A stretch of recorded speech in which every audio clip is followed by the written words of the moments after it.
আজ আপনাদের সামনে তুলে ধরছি ত্রিপুরার জনজাতি সম্প্রদায়ের সবথেকে উল্লেখযোগ্য এবং ঐতিহ্যপূর্ণ পূজা বাবা গড়িয়া পূজা সম্পর্কে। আমাদের ত্রিপুরা রাজ্যে বিভিন্ন সম্প্রদায়ের মানুষ বসবাস করে। প্রত্যেক সম্প্রদায়ের রয়েছে নিজস্ব ঐতিহ্য, সংস্কৃতি এবং পূজা পার্বণ। ঠিক তেমনি ত্রিপুরার জনজাতি সম্প্রদায়ের সবচেয়ে ঐতিহ্যপূর্ণ পূজা হচ্ছে বাবা গড়িয়া পূজা। এই গড়িয়া পূজা ত্রিপুরী ছাড়াও জমাতিয়া, রিয়াং প্রভৃতি জনজাতিদের মধ্যেও প্রচলিত আছে। ভিন্ন ভিন্ন সমাজে পূজা পদ্ধতির কিছুটা পার্থক্য থাকলেও এর উদ্দেশ্য প্রায় এক। অনেকে গড়িয়া দেবতাকে শিব বা গণেশের সাথেও তুলনা করে থাকেন।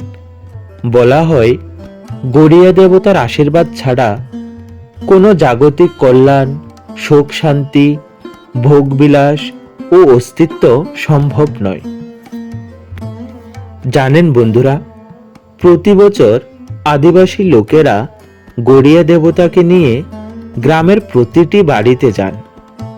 গড়িয়া দেবতা বাড়িতে আসছেন দেখতে পেলে বাড়ির নরনারীরা উঠানে জল ছিটিয়ে পরিষ্কার পরিচ্ছন্ন করে ধূপ দীপ জ্বালিয়ে ফলমূল সহ একটি আসন পেতে দেন এবং সেই আসনে গড়িয়া দেবতাকে বসিয়ে পূজার্চনা করেন এবং সেখানে আসা নরনারীরা গড়িয়া দেবতাকে কেন্দ্র করে তাদের ঐতিহ্যবাহী নৃত্য এবং গান বাজনা করে থাকেন।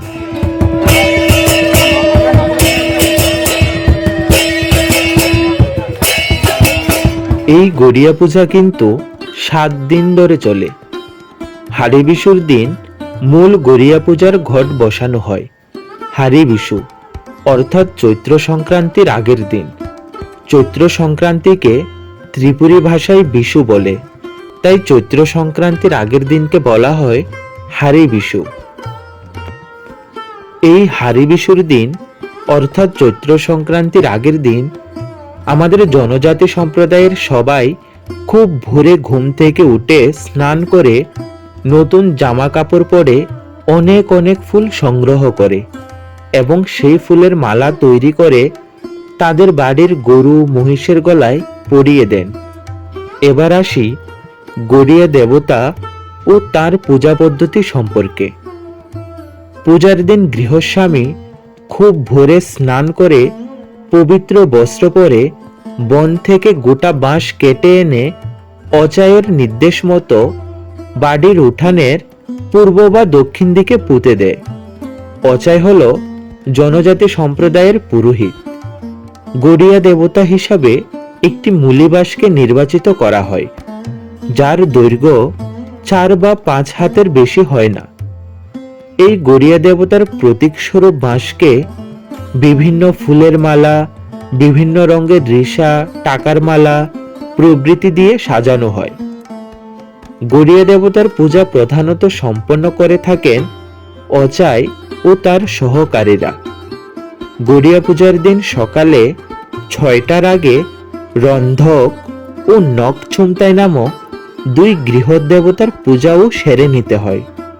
তারপর শুরু হয় গড়িয়া দেবতার পূজা।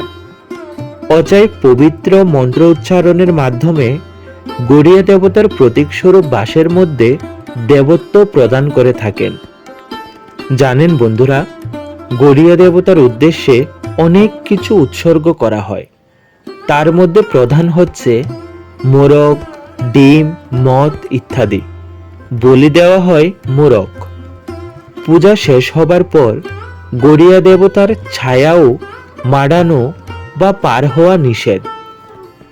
বিকাল 3টা থেকে মোরগের ছানা ও ডিম দিয়ে গড়িয়া দেবের পা ধুয়ে দেন। তারপর যুবক বৃদ্ধরা গড়িয়া দেবতার বাঁশে বাঁধা রিসা খুলে নিয়ে তাতে জুমের চাল, তুলা, ধান, ফুল মিশিয়ে 3টি গিঁট দেয় এবং তাকে বর্ষার মধ্যে ঝুলিয়ে নৃত্য করে। এইভাবে খুব আনন্দের সাথে শেষ হয় গড়িয়া পূজার 7 দিন।